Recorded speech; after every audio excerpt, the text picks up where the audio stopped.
According to today's newspaper headlines, it seems that it's the end of the road for motoring presenter Jeremy Clarkson, as the announcement came later. And said that it's with deep regret the decision had been taken not to renew him.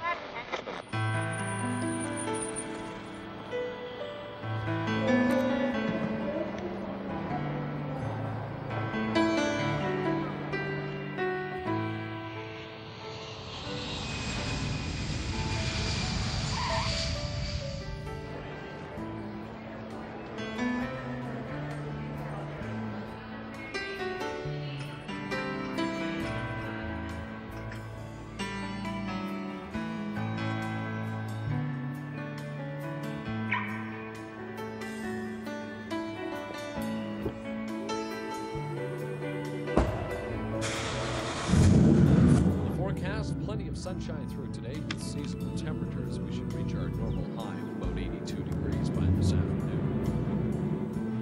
I can see clearly now the rain is gone. I can see all obstacles in my way. Gone are the dark clouds that had me blind. It's gonna be a bright sunshiny day. Think I can make it now, the pain is gone. All of the bad feelings have disappeared. Here is the rainbow I've been praying for. It's gonna be a bright sunshiny day.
born. He was born in 1836. And he was fired by Car Magazine, fired by Autocar Magazine, fired by Scotland on Sunday, and somehow he managed to get fired by a Volvo dealership. Probably for driving too slowly. Ladies and gentlemen, James Bay!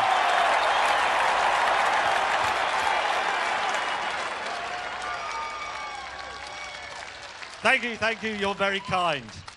And, ladies and gentlemen, you probably can't see him from the back, but I assure you, he is here. He was fired by Radio York, fired by Radio Leeds, and fired by Radio Lancashire. It's Richard Hammond! Hello! Hello! Thank you. Thank you. And, ladies and gentlemen, over here, he's basically a shaved ape in a shirt. And he, technically, is the only one of us never to be fired by anyone. It's Jeremy Clarkson! Thank you so much. Anyway, we are all car journalists, and we have spent the last 20 years... being fired? Yes. But we have poured everything we know, everything we care about, into this show.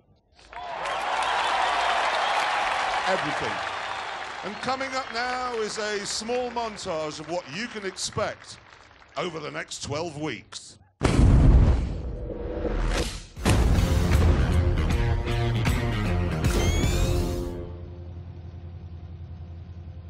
Are we ready, gentlemen? Honestly, I don't know.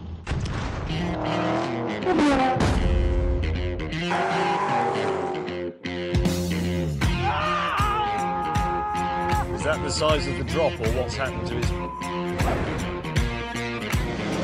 You're looking at magnificence! Help! This is bad! James says we've got to stop for fuel.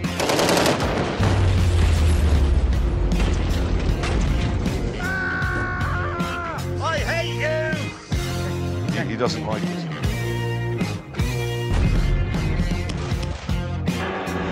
Bloody Nora.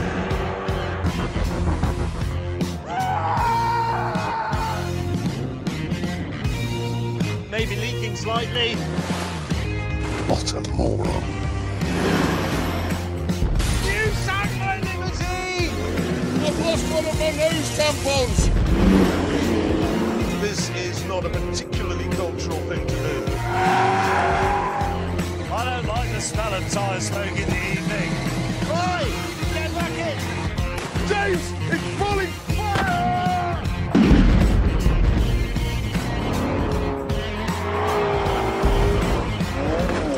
Sideways in linen!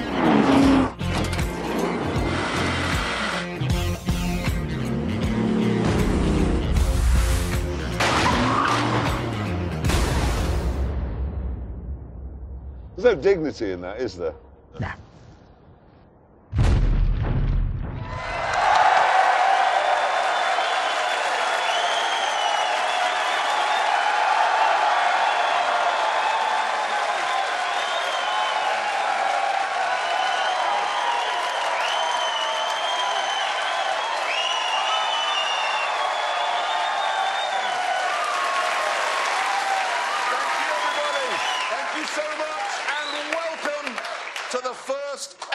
Grand Tour.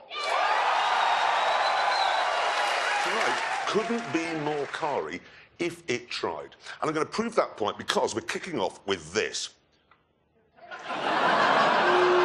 Yes,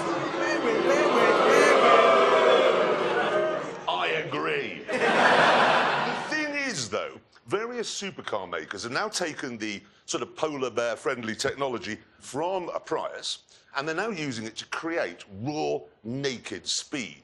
Now, I say the best of these hybrid hypercars is the mad, swivel-eyed McLaren P1. Whereas Richard Hammond, who's wrong... I'm not wrong. He is, because he says the best is actually the rather boring Porsche 918. It's not boring. Yes, it is. It isn't. It isn't. Well, whatever, we decided to meet up with the cars and settle this once and for all.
The location we chose for this titanic duel was Portugal.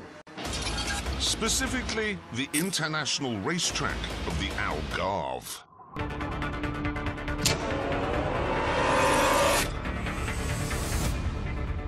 When we arrived, mechanics from Porsche and McLaren pounced on our cars, fettling them for what was to come. Soon, the McLaren and the Porsche were ready for some shakedown laps. And for these, we decided we'd drive each other's cars.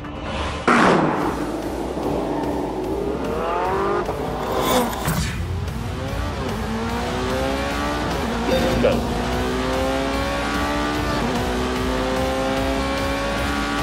Straight away, I can tell you that this doesn't have the brutality or the savagery of the McLaren.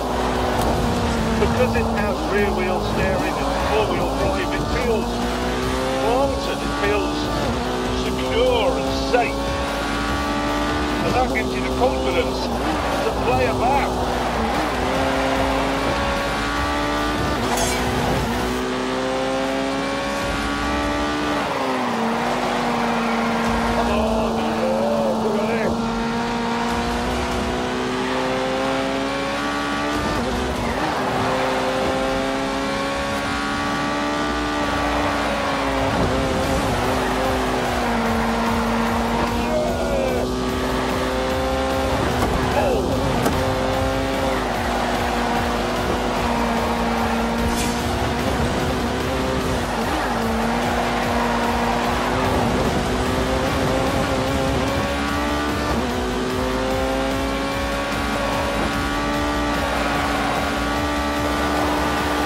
There we go, speed up again now.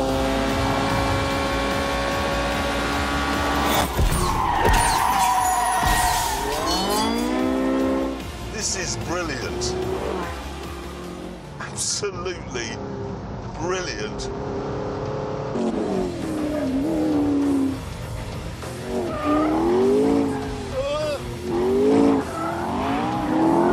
Jesus.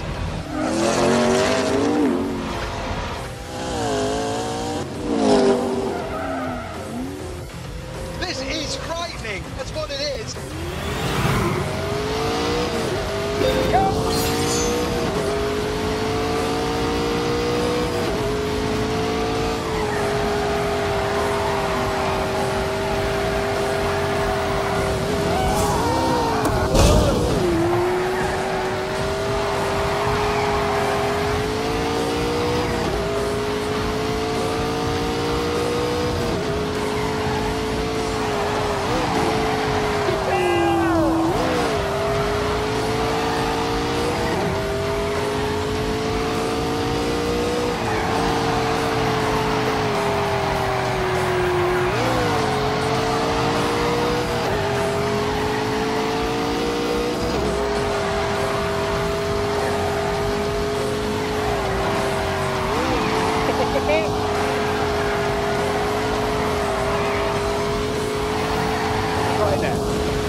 This recalibrates your mind.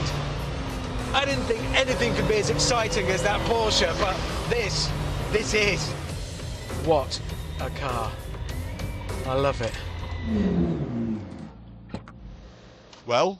This is rubbish. I was just thinking exactly the same about this. Were you? This was boring me to death. It was like being stuck in a Victorian woman's novel. Well, I'd rather that than being stuck in a telephone box with a panicking gorilla. Rubbish. It was trying to kill me. I It know, was trying to hurt me. It wants to hurt me. That's why I like it.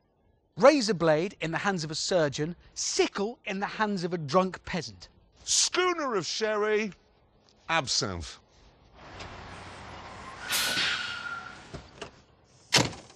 Hi.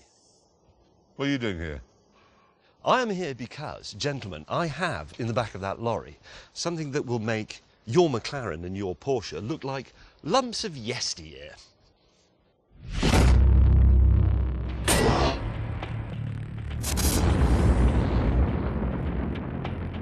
Let's do this. Or indeed any sort of thing. Gave me a fizz like the Ferrari, the Ferrari. There you go.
Having sound yourself, you're ruining my day.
out there all day, but before we ended up in a £3 million crash, we decided to start the tests to see which of the cars was best.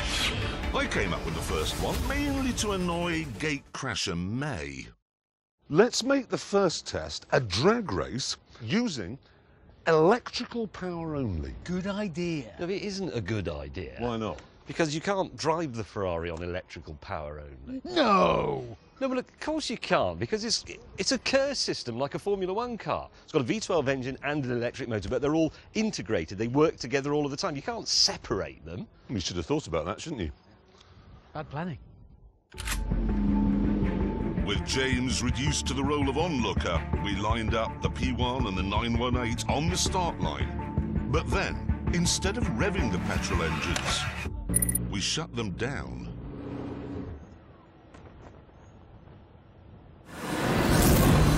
Three, two, one, begin!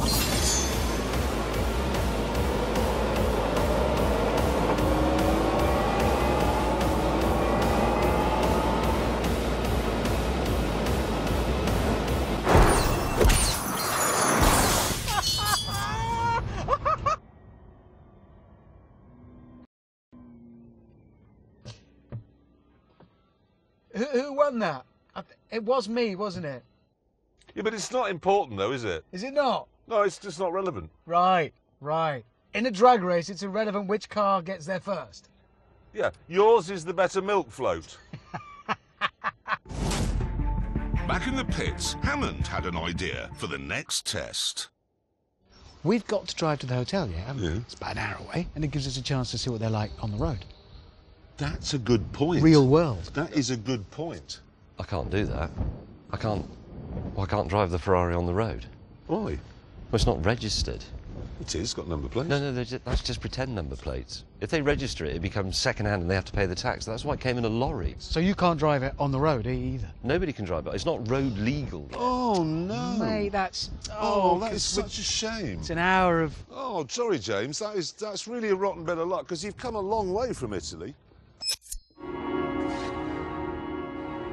Soon, Richard and I were enjoying the world's best ever commute.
Oh, bloody hell. You're all right. You're all right in Italian.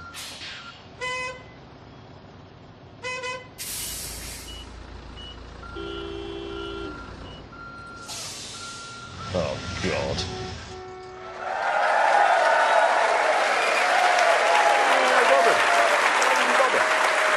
James? What? Sorry to have to say this, but that Ferrari is useless. Yes. Later on in part 2, when these two have stopped dreaming up idiotic and irrelevant tests that it can't take part in, we shall see. We've got to tell everyone about our track. Yes, we have one. This is the sort of place where you can drive cars at speeds that you can do on the road, but only if you want to go to prison afterwards. What, like 38 miles an hour? Well, 39, maybe even 40 from time to time. Now, we were hoping that we could bring it round the world with us, like the tent, but unfortunately it's too heavy. And as you're about to see, too bitey.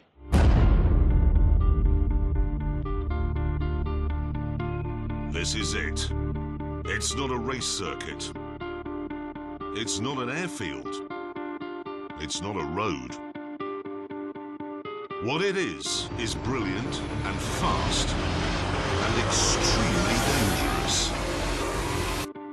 It even looks dangerous on a map, because as you can see, it's the exact same shape as the Ebola virus. Right, time now to show you what a lap looks like, and to do that, we've got a bit of a performance benchmark, a Ferrari 488. Take it away. Take it away. First up, it's the isn't straight, so called because it isn't straight.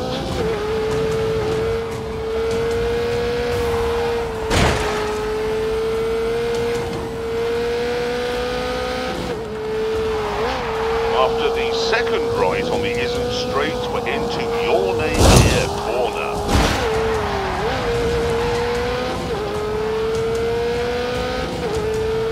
If you make a mistake, there's no runoff area, it's just woods.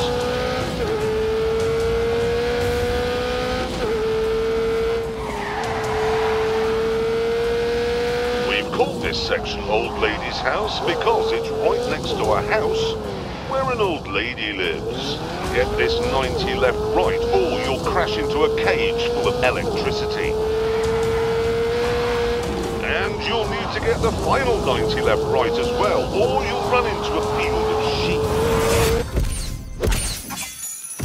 So, trees, animals, a house, electricity, and because it's in England, usually quite a lot of moisture in the air. It really is the most dangerous track anywhere in the world. The car I've selected for my first lap of the Ebola Drome is this. The BMW M2.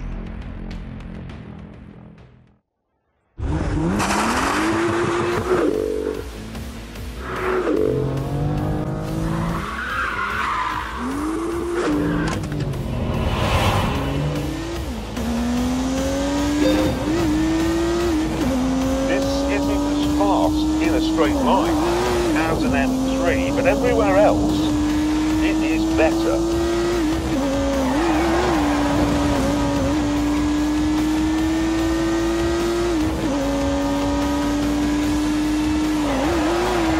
It feels less heavy, less cumbersome.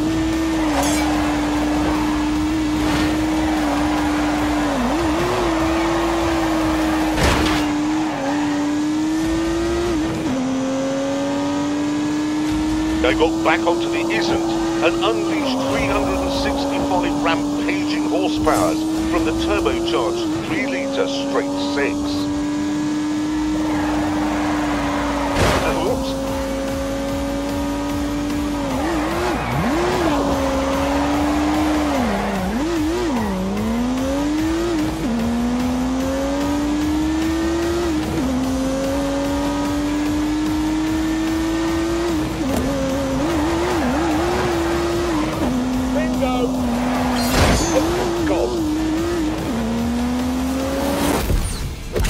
This track was designed to trip cars up.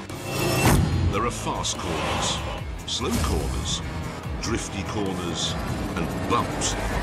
It's hard on the tyres, it's hard on the brakes, it's hard on the engine. It's point and squirt and bark and yelp. It is vicious. But there is nothing here which has flummoxed the M2. This thing is an absolute masterpiece. Like I said, it is the best M car BMW's ever made. You may think it's mad to suggest the cheapest M car is the best, but look at it this way. This track is a lot cheaper than Silverstone, and I know which one I'd rather drive round.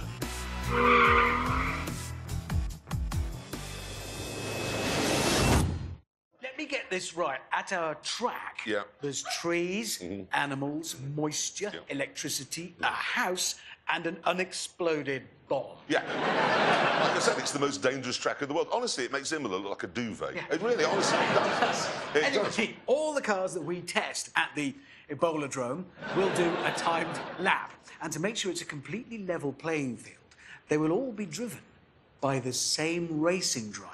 Yeah. Clever. I thought about this. It gave it some thought. How clever is that? Now, thing is, Amazon, OK, insisted that the racing driver in question should be from this side of the pond. So we went to something called NASCAR, and we found one, and we shipped him to England, and then we introduced him to the complicated procedure which involves turning right. He's called Mike Skinner, but we know him simply as the American. Right, there he is, looking utterly bewildered.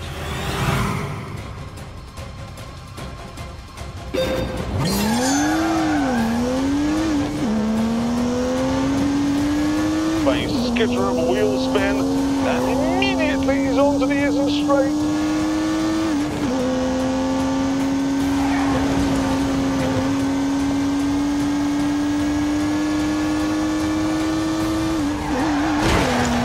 The final corner on the isn't straight. Into your lane here.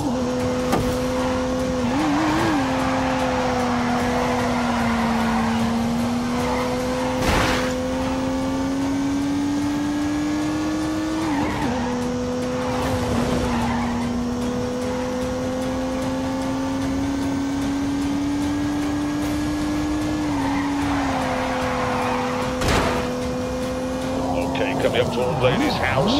No turbo lag at all as he hammers down the bumpy back straight towards substation.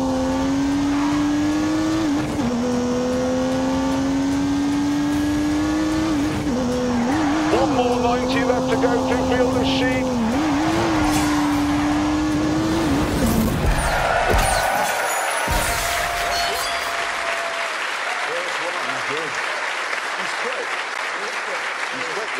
And right, amazing. Now, to make sure that the M2 wasn't on sort of the lapboard all by itself, we got the American to put some other benchmark cars, well, we call them benchmark cars, he calls them communist, around the track to see what's what. There they all are. Look. Now it's time to see where the M2 goes on that board. Let's have a look. Let's put it on. Oh. Wow! It's I think it's the best M car they've ever made. Oh my goodness!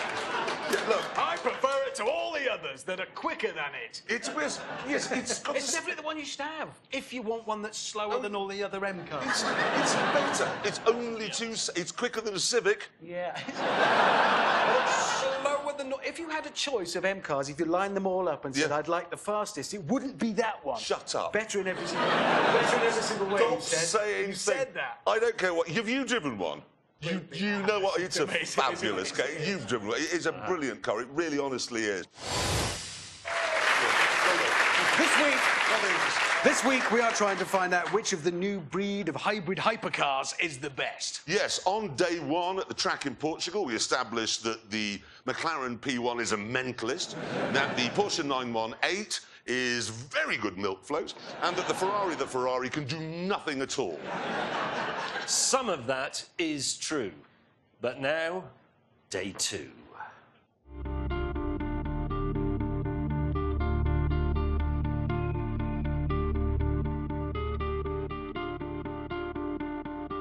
We began by lining up the three most exciting cars on the planet for the drag race of all drag races.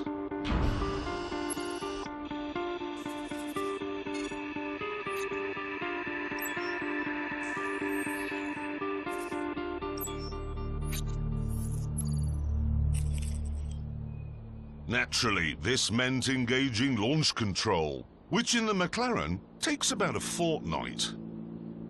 I have to have the drivetrain in track mode, the aero package in sport mode so that the rear end squats when I set off and gives me more traction. I have to have the DRS button pressed with my thumb to keep the rear wing open, which reduces drag, obviously. Launch control in the Porsche, left foot on the brake, hard, right foot on the throttle, hard, light goes green, left foot off brake, ding! Launch button pressed for 2 seconds, left foot on brake, right foot on throttle. Press launch control, mash the throttle, within 4 seconds, release the brake. 3 seconds later, I have full boost, and I have to set off then within 3 seconds or the entire system disengages. I'm going to get this wrong, just so you know. I've got a lot to do in here.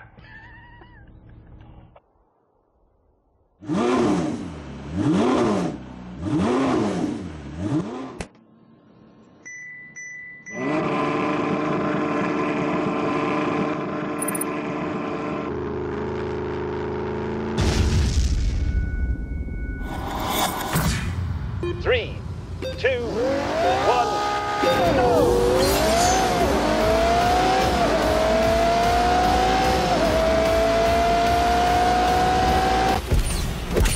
With that sorted, it was time to bring in a racing driver to see which of our cars could do the fastest lap. Our resident American said he wasn't interested because all 3 cars are probably communist. So instead, we went for a Belgian chap who's done Formula 1 and took the cars out to get a sense of how they handled.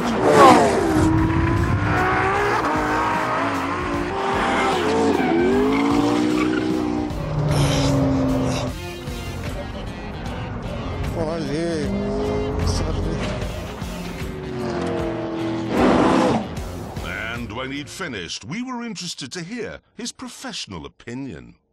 La McLaren, une voiture, je pense peut-être la plus difficile à piloter. Très facile de faire une erreur, et c'est vraiment une voiture de grand garçon. Il faut faire attention et donc pas facile de faire un tour. Je pense qu'elle est un peu moins efficace. At this point, word reached us that Jeremy was taking liberties with the subtitling machine. Donc c'est...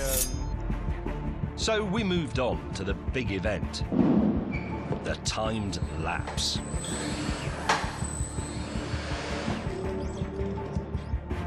Once the mechanics had finished their preparations, the 3 speed traps were activated. And the Ferrari took its place on the start line. Look how good it looks there.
James, you want to go and get a cup of tea? Well, we've warmed the track. Next, it was the turn of the Porsche 918. How much faster will it go because of the stripes, do you think? Much.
Finally, it was the turn of the psycho killer, the trickiest, the edgiest of the three.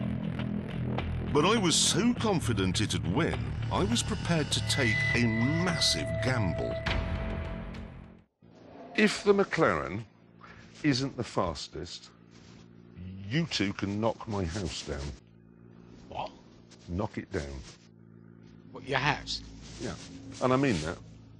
That's how confident I am that that will be the fastest. That's a you know we will do that. Yeah. It's a serious bet. Yeah. Fine. If that's not the fastest, we can knock your house down. Yep. You know where it is. You've both been. Yeah. I'd love to knock it down.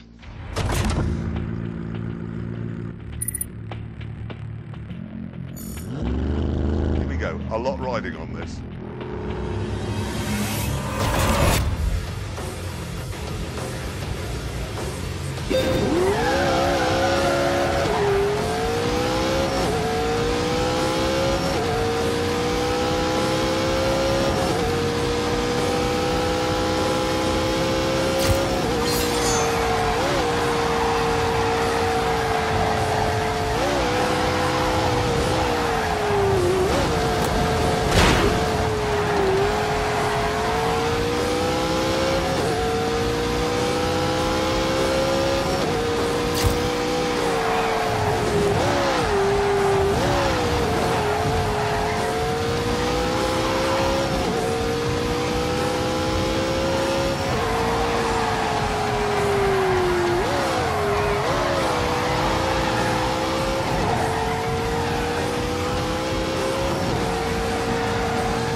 With that, back to the tent.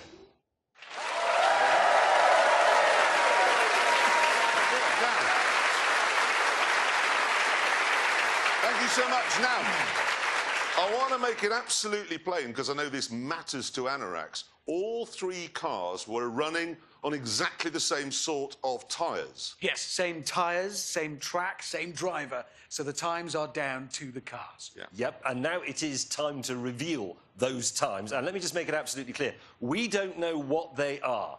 The producers have kept them from us. They're top secret. Yeah. So let's put the scoreboard up and let's begin with the Ferrari, I believe. Let's see what it did it in, please.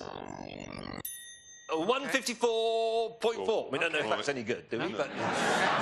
Well, let's move on and do the Porsche next. Let's have a look. What did the Porsche do it in?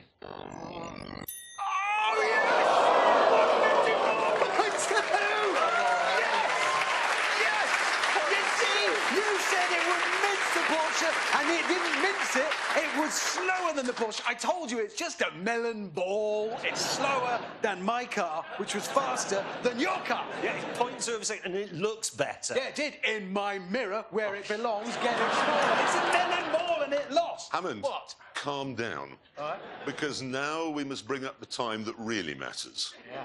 The one where a lot's at stake. The McLaren, the McLaren P1. Are you nervous? No.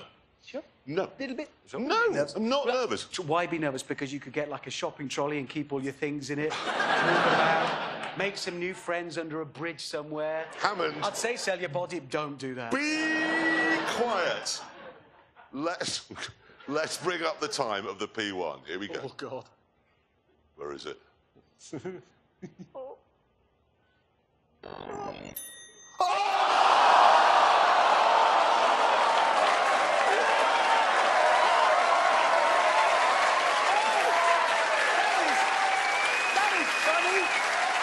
Because you said the fastest, but it's not the fastest, it's the slowest.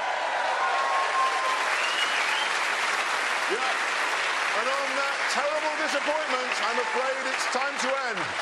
Thank you all very much for coming. Thank you for watching, and we'll see you next week in Johannesburg. Goodbye!